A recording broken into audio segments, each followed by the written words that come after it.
जब आदर्श स्थापित करना चाह रहे थे तो करके दिखा देते, तो फिर ये इतना डींग नहीं हाँकना चाहिए था। तो मुझे उनके स्कॉर्पियो खरीदने पर आपत्ति नहीं है। आपत्ति इस बात को लेकर के है कि आप कह रहे थे कि मैं 80 में अलग हूं, तो जब आप उसी 80 में काउंट हो गए हैं तो फिर ये मत कहिए कि वो 80 लोगों पर नजर नहीं है, सिर्फ हम पे नजर है। मर्सिडीज खरीदिए, लैम्बोर्गिनी खरीदिए, पोर्शे खरीदिए, सब कुछ खरीदिए, BMW खरीद लीजिए, उसमें कोई आपत्ति नहीं है।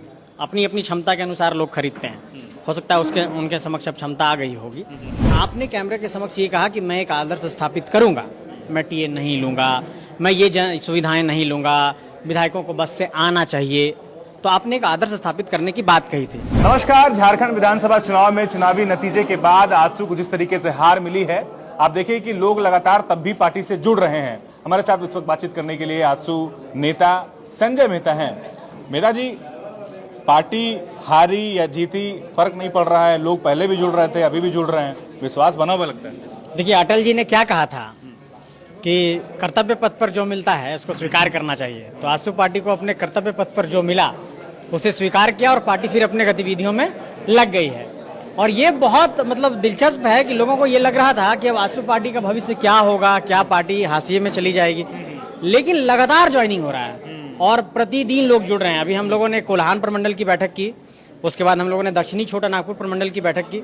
उन बैठकों में भी बड़ी संख्या में लोग पार्टी से जुड़े हैं और आज फिर से पार्टी के कार्यक्रम में लगातार लोग जुड़ रहे हैं। तो लगातार सदस्यता ग्रहण का कार्यक्रम चल रहा है और नए नेतृत्वकर्ताओं की एक फौज हम लोग तैयार करने की पूरी कोशिश कर रहे हैं। क्या वजह मानते हैं, इस विश्वास के पीछे की वजह क्या मानते हैं? देखिए, जो राजनीति में संघर्ष का रास्ता चुनेगा वो निश्चित तौर पर सत्ता उसको आकर्षित नहीं करेगी। तो वैसे लोग जो संघर्ष करना चाहते हैं, जो लीडरशिप को अपना उभारना चाहते हैं, वैसे लोगों ने पार्टी का दामन थामा है। आजसू की स्थिति वर्तमान में क्या देखते हैं संजय मेहता, कहाँ पाते हैं आजसू को झारखंड की मौजूदा गठबंधन की राजनीति में? देखिए, झारखंड की राजनीति में आप आजसू को कभी माइनस कर सकते हैं क्या? 22 जून 1986 को आजसू बना और 15 नवंबर 2000 की तारीख तक, जब तक झारखंड अलग हुआ, पूरे आजसू के इतिहास के कालखंड को देखिए। बिना आजसू के आंदोलन के ये झारखंड निर्माण नहीं हो सकता था। आजसू एकमात्र ऐसा संगठन था जो अलग झारखंड राज्य के लिए लड़ रही थी।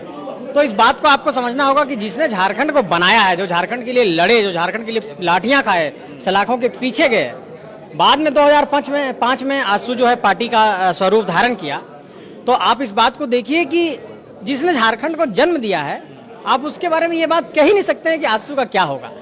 इसके बिना झारखंड की राजनीति की परिकल्पना ही नहीं की जा सकती। माइनस झारखंड आजसू में राजनीति नहीं हो सकती है, ये बात आपको मानना पड़ेगा। लेकिन माइनस की बात नहीं है, लेकिन है तो हाशिए पर, लोग ऐसे बोल रहे हैं। नहीं, सियासत में तो उतार चढ़ाव चलता रहता है, राजनीति में उतार चढ़ाव चलता रहता है। हो सकता है कि सत्ता के केंद्र पर नहीं जा पाए, लेकिन इस बात को तो मानना पड़ेगा कि वैचारिक तौर पर पार्टी अभी भी जिंदा है और संगठन के कार्यकर्ता जिंदा हैं, लोग जुड़ रहे हैं। तो जो विचारधारा है वो सबसे ज्यादा महत्वपूर्ण है और पार्टी की विचारधारा यही है कि झारखंड, झारखंडियत, झारखंडी स्वाभिमान, झारखंडी माटी को कैसे बचाना है और झारखंड के विकास की परिकल्पना को कैसे साकार करना है। समीक्षा तो हुई ही होगी कि पार्टी कहाँ चूक हुई, कहाँ चूक गई। आप पार्टी से जुड़े हैं, करीब 2-3 महीने का वक्त भी गुजर गया है, तो इस दरमियान कुछ तो समीक्षा हुई होगी। हार का कोई वजह छन कर आया होगा, कोई 2-3 वजह। संदेश बड़ा मायने रखता है राजनीति में, नैरेटिव बड़ा मायने रखता है, धारणा बहुत मायने रखता है। और मुझे लगता है कि कुछ रणनीतिक भूल हुई। मुझे ऐसा लगता है कि जब झारखंड में राजनीति हो रही हो तो झारखंड के नेता, झारखंडियत, झारखंडी स्वाभिमान फ्रंट फुट पे होना चाहिए। झारखंड के नेताओं को सामने से खेलने देना चाहिए। मुझे ऐसा लगता है कि चुनाव के दौरान कुछ ऐसी गतिविधियां हुई जिसमें झारखंड के नेता मंच पर थोड़ा सा दूसरे नंबर पर चले गए थे। इस कारण से एक बड़ी मिस्टेक हुई, इसको मैं मानता हूँ। अच्छा, ऐसे कई तमाम तरह के मुद्दे हैं जो झारखंड में भी अधर में लटके हुए हैं, जिसमें सबसे बड़ा एक मुद्दा जेपीएससी का उभर कर आया है। लगातार देखिए कि 5-6 महीना से ज़्यादा का वक्त गुजर गया है, जेपीएससी का पद लगातार खाली है और इससे नुकसान ये हो रहा है कि जो रिजल्ट है वो पेंडिंग है। जो छात्र हैं वो सड़क पर हैं, हताश हैं, निराश हैं। क्या लग रहा है, इतनी देरी क्यों हो रही है? देखिए, 6ठी से 10वीं जब जेपीएससी की परीक्षा हुई तो आपने देखा होगा कि एक ही बार वो परीक्षा लिया गया। जेपीएससी के इस वक्त चेयरमैन नहीं है और जेपीएससी से बनेंगे हमारे सीओ, बीडीओ और डीएसपी। अब इस बात को समझिए कि राज्य की प्रशासनिक व्यवस्था को अगर हम यूपीएससी की व्यवस्था को छोड़ देते हैं, यूपीएससी से जो ऑफिसर आएंगे वो तो आएंगे भाई, वो हमारे डीएम बनेंगे, आईपीएस बनेंगे, एसपी बनेंगे, वो ठीक है, लेकिन राज्य की प्रशासनिक व्यवस्था को जो लोग चलाएंगे उस संस्था का चेयरमैन ही नहीं है और आप उसकी परीक्षा को समय पर नहीं ले रहे हैं। तो राज्य की ब्यूरोक्रेसी का हालत क्या होगा? इसका मतलब कि जब कोई सरकार, जब कोई गवर्नेंस डिलीवर करना चाहेगी तो उसके पास तो प्रशासनिक व्यवस्था है नहीं। अब आप क्या कर रहे हैं कि अतिरिक्त प्रभार में सभी चीजों को चला रहे हैं, आपके पास वहां पर नहीं है, पद रिक्त हैं। मैंने देखा था कि 2,88,000 पद थे झारखंड में, तो 4,88,000 में 2,88,000 रिक्त हैं। तो मेरा कहना यह है कि जब आप बैकलॉग वैकेंसी को क्लियर नहीं कर पा रहे हैं, जेपीएससी का चेयरमैन नहीं दे रहे हैं और जेपीएससी से नियुक्तियां नहीं हो पा रही, परीक्षाएं विवादित हो जा रही हैं, पारदर्शिता नहीं है, ट्रांसपेरेंसी नहीं है, ऐसे में एक बड़ा सवाल ये खड़ा होता है कि सरकार आखिर चाहती क्या है। मुझे लगता है कि तुरंत जेपीएससी का चेयरमैन बनाया जाना चाहिए और तुरंत पारदर्शी व्यवस्था के साथ परीक्षाओं को तुरंत कंडक्ट किया जाना चाहिए। संजय जी, एक सवाल ये भी है जो आपके पुराने मित्र से जुड़ा है जी, जी। और अक्सर सोशल मीडिया पर जो है कंट्रोवर्सी में रहते हैं, कभी पॉजिटिव कभी नेगेटिव। अभी आप सोशल मीडिया पर आप जुड़े हैं तो आप भी देखेंगे कि जयराम महतो अपने स्कॉर्पियो की वजह से ट्रोल हो रहे हैं और ये कुछ लोग ये चर्चा कर रहे हैं कि जो जयराम महतो ने सोशल मीडिया पर या फिर कहे ऑन कैमरा कहा था कि वो टीए दिए भत्ता नहीं लेंगे, आप क्या मानते हैं उनके इस बयान पर? और क्या लगता है कि जिस तरीके से वो स्कॉर्पियो खरीदे हैं, वो जब वो कह रहे हैं कि एक 80 पर लोगों का ध्यान नहीं है, 80 मर्सिडीज खरीद रहा है, फॉर्च्यूनर खरीद रहा है और तरह तरह की चीजें, महंगी महंगी लग्जरियस चीजें खरीद रहा है, उस पर किसी की नजर नहीं है, लेकिन हम एक स्कॉर्पियो खरीद रहे हैं तो लोगों के आंख में चुभ रहा है।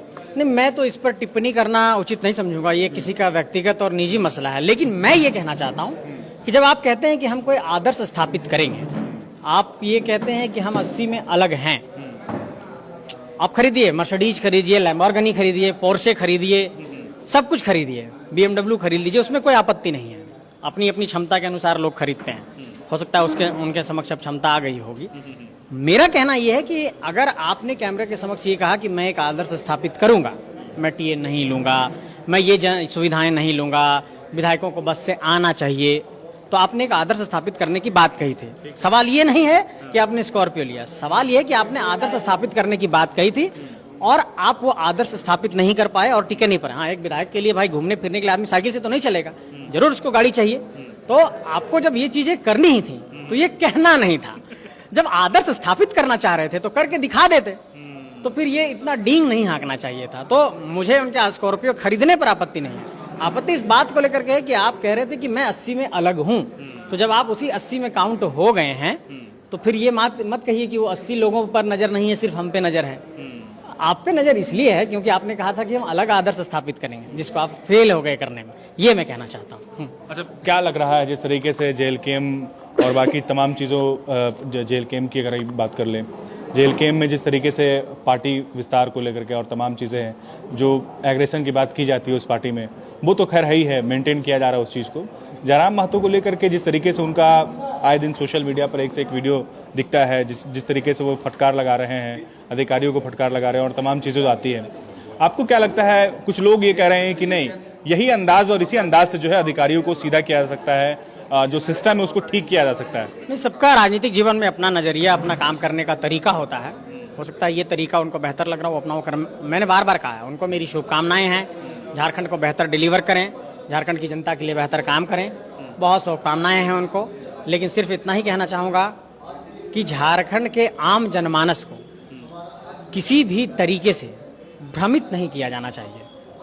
एक मैं ये मानता हूँ, चूँकि मैं पुराना सदस्य रहा हूँ, कि एक बहुत बड़े स्तर पर हमारे नौजवानों के ऊपर केस मुकदमे हुए, उन केस मुकदमों को देखने के लिए कोई मैकेनिज्म वहाँ नहीं बन पाया, लोग वहाँ पर परेशान हैं। आप आंदोलन में जा रहे हैं, आप पर केस मुकदमा हो गया, अब आप समझिए। तो जब इतनी बड़ी टीम है तो इस पर एक मैकेनिज्म डेवलप होना चाहिए। तो मैं ये कहना चाहता हूँ, भ्रमित करके नौजवानों को इस तरीके से केस मुकदमे में फंसाना उचित नहीं है, इनसे नौजवानों को भी बचना चाहिए, मैं कहना चाहूँगा। एवं इंजीनियर बनकर भरे सफलता की ऊंची उड़ान, जहां साधारण छात्र भी झारखंड टॉपर्स बनकर बना रहे इतिहास। दूरदर्शी शिक्षाविद श्री विपिन सिंह के मार्गदर्शन में मेडिकल एवं इंजीनियरिंग के लाखों छात्रों के लिए आशा की किरण के रूप में गोल nations leading in thefollowup.in. Like, share and subscribe. www.thefollowup.in